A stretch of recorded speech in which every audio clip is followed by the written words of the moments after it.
సంతోషమే ప్రతి క్షణము ఇక సంతోషం ప్రతి క్షణం మానిపల్లి జ్యువెలర్స్.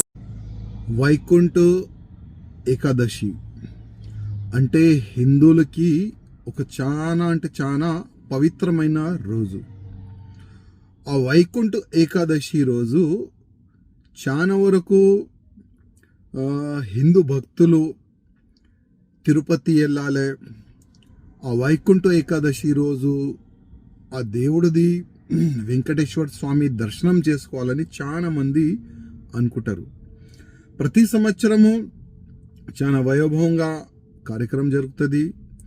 దర్శనం కూడా లాక్స్ ఆఫ్ భక్తులు దర్శనం చేసుకుంటారు. కానీ దురదృష్టం ఏంటంటే నిన్న ఒక తోకిస్లాటలో 6 మంది చనిపోయినారు. దాంట్లో 5 మెంబర్స్ మహిళలు ఉన్నారు.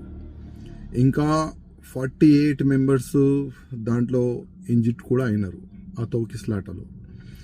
అంటే ఇది ఎవరు తప్పు ఏంది, దానికి ఒక డీప్గా ఎంక్వైరీ జరపాలని నేను ఆంధ్రప్రదేశ్ ముఖ్యమంత్రి గారికి కోరుతున్నాను. అదేవిధంగా ఇవాళ వీడియోలో మనం చూస్తున్నాము, మీడియా పరంగానే మనకు తెలుస్తుంది అసలు ఎవరు తప్పు ఉందని.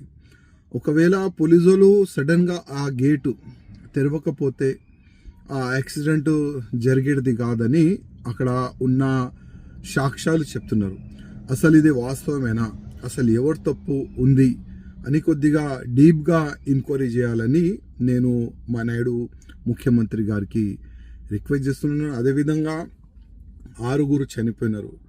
వాళ్ళకి ఫైనాన్షియల్గా టీటీడీ చైర్మన్ గారు అదేవిధంగా ముఖ్యమంత్రి గారు వాళ్ళకి ఒక 10 lakhs రూపీస్ కానీ వాళ్ళ ఫ్యామిలీ మెంబర్స్కి ఫైనాన్షియల్గా సపోర్ట్ చేయాలని నేను రిక్వెస్ట్ చేస్తున్నాను. అదేవిధంగా చాలామంది ఇంజ్యూర్డ్ అయినారు కదా, వాళ్ళు కూడా ఫైనాన్షియల్గా సపోర్ట్ చేయాలని నేను ముఖ్యమంత్రి గారికి రిక్వెస్ట్ చేస్తున్నాను. అదేవిధంగా ముందు ఇట్లాంటి యాక్సిడెంట్ జరగకూడదు, దానిపైన కూడా ఒక మంచిగా ప్లానింగ్ చేయాలి.